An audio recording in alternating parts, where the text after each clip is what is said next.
मेहरबानी करके इनबॉक्स में या कमेंट्स में वो गालियाँ वालियाँ आपने नहीं देनी। बिस्मिल्लाहिर्रहमानिर्रहीम, अस्सलाम वालेकुम नाजरीन। वैसे तो मैं कोशिश करता हूँ मैं सियासत पे बात मत करूँ, क्योंकि ये एक ऐसा सेंसिटिव इशू है कि अगर आपने कोई वो बात कर दी जो मेरे नून लीग के भाई हैं उनको नागवार गुजरी तो फिर गालियाँ आपका मुकद्दर हैं, और अगर इसी तरह आपने पीटीआई के बारे में कोई गलत बात कर दी तो फिर भी उन दोनों की जो सोशल मीडिया टीम है वो पीपल्स पार्टी की सोशल मीडिया टीम से बहुत ज़्यादा तेज़ है। और पीपल्स पार्टी वाले इस मामले में थोड़े से ठीक हैं कि जी वो रिएक्शन नहीं करते जितना रिएक्शन नून लीग के और पीटीआई के दोस्त करते हैं, और फौरी तौर पे एक रिएक्शन आता है। वो देख रहे होते हैं कि कौन सा चैनल, कौन सा पेज, कौन सा शख्स, और जो आपका है डिफरेंट पेजेस पे और बहुत अच्छे अच्छे जो एंकर्स हैं उनके बारे में जो ज़ुबान इस्तेमाल हो रही होती है, और फिर ख़ास तौर पे ट्विटर पे जिस तरह की गालियाँ पड़ रही होती हैं, बंदा बहुत सोच समझ के सियासत पे बोलने की कोशिश करता है। लेकिन आज मैं एक ऐसे इशू पे बात कर रहा हूँ आपसे जो कल हुआ। एक वज़ीर आला पंजाब जनाब उस्मान बुज़दार साहब से रिज़ाइन ले लिया गया, या उन्होंने ख़ुद रिज़ाइन दे दिया। ये होता यही है कि रिज़ाइन लिया जाता है, लेकिन बंदा कहता है नहीं जी मुझसे जो है वो मैंने ख़ुद रिज़ाइन दिया, और कौम के वसी तर मफाद के लिए, जैसे आजकल कुछ लोगों के ज़मीर जागे हुए हैं वो भी कौम के वसी तर मफाद के लिए हैं, लेकिन आप समझ सकते हैं कि वो ज़मीर क्यों जागे हैं। ये सारा जो खेल हो रहा है ये जनूबी पंजाब में खेला जा रहा है, ये कि उनके लोग हैं। अब देखें वज़ीर आला जनूबी पंजाब के थे, उन्होंने रिज़ाइन किया, और बाकी जो लोग हैं जो जिनकी जो ज़मीर की आवाज़ पे उधर चले गए वो भी जनूबी पंजाब के हैं। और जनूबी पंजाब का जो हर दफ़ा आप देखें इलेक्शन में एक इशू बनता है, और 80% ये वही लोग हैं जो अब ये शामिल हुए थे। इन्होंने अजरकें पहनी थी पीटीआई में, तो इन्होंने जनूबी पंजाब का नारा लगाया था कि जी हम सूबा बनाएंगे जनूबी पंजाब को, और उसमें भावलपुर रियासत का भी था जी, भावलपुर रियासत को भी सूबा होना चाहिए। खैर उसमें फिर कल एक नया हुआ, काफ लीग का वज़ीर आला का उन्हें बनाया गया जी परवेज़ इलाही साहब को, और परवेज़ इलाही साहब के बहुत देरीना जो दोस्त हैं उनके और उनके ख़ानदान के वफ़ादार जनाब तारिक बशीर चीमा साहब ने भी अलहदगी का इजहार कर दिया उनसे। और कुछ अर्सा पहले फिर मैं देख रहा था कि एक तकरीर तारिक बशीर चीमा साहब की, जिसमें वो इमरान ख़ान के बारे में खड़े होकर ये कौमी असम्बली में उन्होंने की थी कि जी इमरान ख़ान जैसा ऑनेस्ट, इमरान ख़ान जैसा अच्छा आदमी मैंने अपनी ज़िंदगी में भी नहीं देखा। और आज वो ये सियासत है जी, खैर इसमें हमें नहीं पढ़ना चाहिए, उनके अपने मफादात हैं लोगों के, और ये होते वैसे कौम के वसीदर मफाद के लिए। ये जो कल रिज़ाइन हुआ है उस पर मुझे एक बड़ा अपनी ज़िंदगी का गुजरा हुआ वाक़या याद आया कि जी किस तरह अपने सबॉर्डिनेट्स को या अपने जूनियर्स को या अपने जो आपके अंडर काम कर रहे होते हैं उसको कैसे यूज़ करते हैं। ये 1994 की बात है, मेरी पोस्टिंग कोट सब्जल थी और वहाँ मलिक एजाज साहब एसएसपी थे। अब मलिक एजाज साहब मुझ पर बड़ी मेहरबानी करते थे जी, और मेरी वर्किंग बहुत अच्छी होती थी। कोट सब्जल में इनकाउंटर्स हो रहे हैं, बरामदगियाँ हो रही हैं, डाकों से हम मुकाबले कर रहे हैं, और वो बड़ी मेहरबानी करते थे। उसी दौरान एक साहब थे जी वहाँ के सोना कोश ख़ासे मशहूर थे, वो रसागीर और चोरी की वारदातें हों। एक गरीब बेवा थी जी, उसकी स्कूल टीचर थी, उनकी भैंस चोरी हुई थी। उस सिलसिले में मैंने थोड़ा प्रेशर बिल्ड किया सोना कोश पे, तो उनके सिफारशी थे जी लगारी साहब।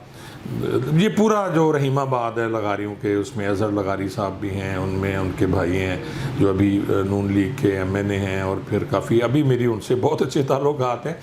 लेकिन ये मैं वो उस वक्त शायद उन्हें कुछ मिसअंडरस्टैंडिंग हुई मुझसे, और उन्होंने ना मेरे तबादले की कोशिश शुरू कर दी कि जी ये एसएचओ हमें नहीं चाहिए कोट सब्जल पे, क्योंकि ये तो बड़ा जालिम है और करप्ट है और फलां जिस टाइप की शिकायतें होती हैं। एक दिन मुझे मलिक एजाज साहब ने बुलवाया और उन्होंने कहा कि यार आपके लगारियों से क्या है वो, तो मैंने उन्हें बताया सर कि वो सोना कोश जो है उसने भैंस चोरी की हुई है, एक बेवा बूढ़ी खातून है, स्कूल टीचर है। और सर मैं जब बाहर निकलता हूँ अपने, जो मेरा वो रेजिडेंस होती थी थाने के साथ ही, तो वो बाहर बैठी होती थी और वो आके कहती थी कि थानेदार मैंने तुमसे भैंस लेनी है, आज नहीं तो क़यामत वाले दिन भैंस भी मैंने तुमसे लेनी है अगर तुमने बरामद ना की। तो ये मेरे लिए यकीन जाने में काम जाता था कि या एक ख़ातून जो कह रही है कि जी मैंने भैंस मेरी चोरी हुई और तुमसे लेनी है। ले जी वो तो मैंने उन्हें बताई सारी बात। जो एसएसपी थे उस वक्त DPOs नहीं कहलाते थे, एसएसपी कहलाते थे। तो मलिक एजाज साहब ने कहा चले ठीक है आप काम करें जी, कोई बात नहीं है, मैं आप उनसे बात करें। मैंने कहा सर मैं उनसे क्या बात करूं, मैंने जाके मिन्नत तो उनकी नहीं करनी, अब आप ही इसको मैनेज कीजिएगा जो भी है। खैर कुछ अर्से बाद फिर शिकायत हुई और अब मेरी शिकायत हुई थी जी DAG साहब को। जी फिर मुझे ये कन्वे हुई कि जी मेरी DAG साहब को शिकायत हुई और शिकायत वही थी कि जी करप्ट है और जालिम है और ये है और वो है। हालांकि असल मुद्दा जो था वो वही था कि जो डायमंड कोच थे, सोना कोच साहब, उनको मैं पकड़ने की कोशिश कर रहा था। और मैं कहता था जी भैंस दें आप उस बूढ़ी खातून की जिसकी आपने चोरी की हुई है। तो काफ़ी मुकदमात थे उस वक्त, 40-50 मुकदमात में वो चलान था। और अभी तो सुना है कि वो कहीं कौंसलर साहब हैं वो किसी हाँ उस एरिए में। खैर ले सर मैं इसी तरह 8 माह गुजर गए, मैं 2-3 दफ़ा जाके पेश हुआ SSP साहब के और उन्हें सल्यूट करता और कहता सर मेरा तबादला यहाँ से कर दें, इससे पहले कि ये मेरा कहीं ऐसी जगह पे तबादला करा देंगे कि आप नहीं रोक सकेंगे। तो SSP साहब ने कहना, मलिक एजाज साहब मरहूम फौत हो गए हैं, तो उन्होंने कहना नहीं अजीज़ जी मुझसे मेरे ऊपर से गुजर के तुम्हारा तबादला तो हो सकता है। बिल्कुल ऐसी जिद जैसे इमरान खान साहब ने की उस्मान बुज़दार साहब के मामले में कि जी वो मेरा जो है वो वसीम अकरम जूनियर है और मैं हूँ तो वो है, मैं नहीं हूँगा तो फिर वो नहीं होगा, जब तक मैं हूँ उसे कोई नहीं निकाल सकता जी। ले वही हुआ जी कि मैं DPO साहब आखिरकार ये 1994 में जो आई थिंक जनवरी या फरवरी का महीना था, तो मुझे इतला मिली, वायरलेस आ गई कि जी आपका तबादला रहीम यार खां ज़िले से भावलनगर ज़िले में कर दिया गया। अब मैं बड़ा परेशान, बच्चे मेरे वहाँ सेट हुए, बच्चों की एजुकेशन, अब मैं कैसे, आप देखें कि वहाँ से तकरीबन 300-400 किलोमीटर दूर है जी भावलनगर रहीम यार खां कोर्ट अफजल से, और मेरा तबादला वहाँ हो गया। और फिर जाके मैं SSP साहब के पेश हुआ कि जी मेरा तबादला कैसे हुआ। तो उन्होंने कहा यार वो खाना था उसमें जो सदर लगारी साहब लाहौर आए हुए थे, तो वहाँ IG साहब भी मौजूद थे, ये गालिबन बरकी साहब थे या कोई IG थे, अब मुझे एग्जैक्ट याद नहीं है। तो वहाँ आपकी शिकायत हुई है और उन्होंने वहीं से ये आर्डर्स हुए हैं IG साहब की तरफ से कि इस SHO को, जो इंतहाई बुरा SHO है, इसका तबादला फौरी तौर पे रहीम यार खां से भावलनगर कर दिया जाए। तो मैंने कहा सर अब आप कुछ करें। उन्होंने कहा जी अब तो मेरे यार मैं कुछ नहीं कर सकता।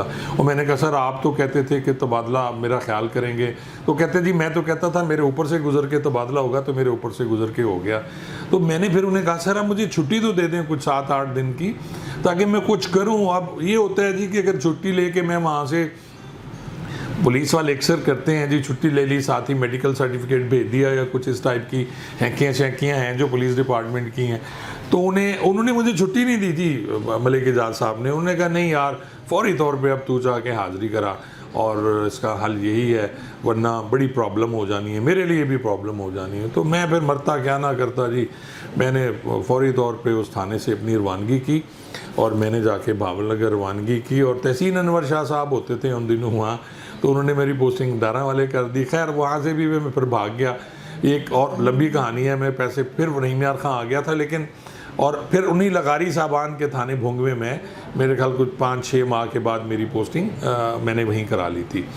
तो इस सारी जो स्टोरी सुनाने का मकसद यही था जी, बुज़दार साहब के साथ भी वही हुआ है कि वसीम अकरम जूनियर जो थे आखिर उन्होंने कुर्बानी दे दी। और कल बड़ा ट्रेंड था, टॉप ट्रेंड था कि जी वो हार के भी जीत गए। इसमें कोई शक वाली बात नहीं है कि जहाँ जनूबी पंजाब के लोगों में वो लोग पाए जाते हैं जो अपनी तब्दील करते हैं, लेकिन ये उस्मान बुज़दार साहब ने कम से कम ये तो किया कि कोई रजिस्ट नहीं किया अपने रिज़ाइन देने में। वो रजिस्ट कर भी नहीं सकते थे मेरे ख्याल में, जो इतनी उनकी अपनी अहलियत है और जिस तरह उन्होंने गुजार लिया। खैर बहुत अच्छा वक्त उनका गुजर गया, उनकी जो हैं वो एक नाम आ गया जी के वज़ीर आला पंजाब रहे हैं। बहुत बड़ा एज़ाज़ है जी वज़ीर आला पंजाब, और शहबाज शरीफ के बाद फिर उस्मान बुज़दार का होना। तो ये कल के वाक़े से मुतासिर होके और आज के जो हालात हैं सियासी, इस पे मुतासिर होके मैंने ये बात की। अगर किसी दोस्त को मेरा ये सियासी तबसरा बुरा लगा हो तो मैं पहले माजरत कर लेता हूँ। मेहरबानी करके इनबॉक्स में या कमेंट्स में वो गालियाँ वालियाँ आपने नहीं देनी, वो आपने मेहरबानी करनी है। शुक्रिया जी।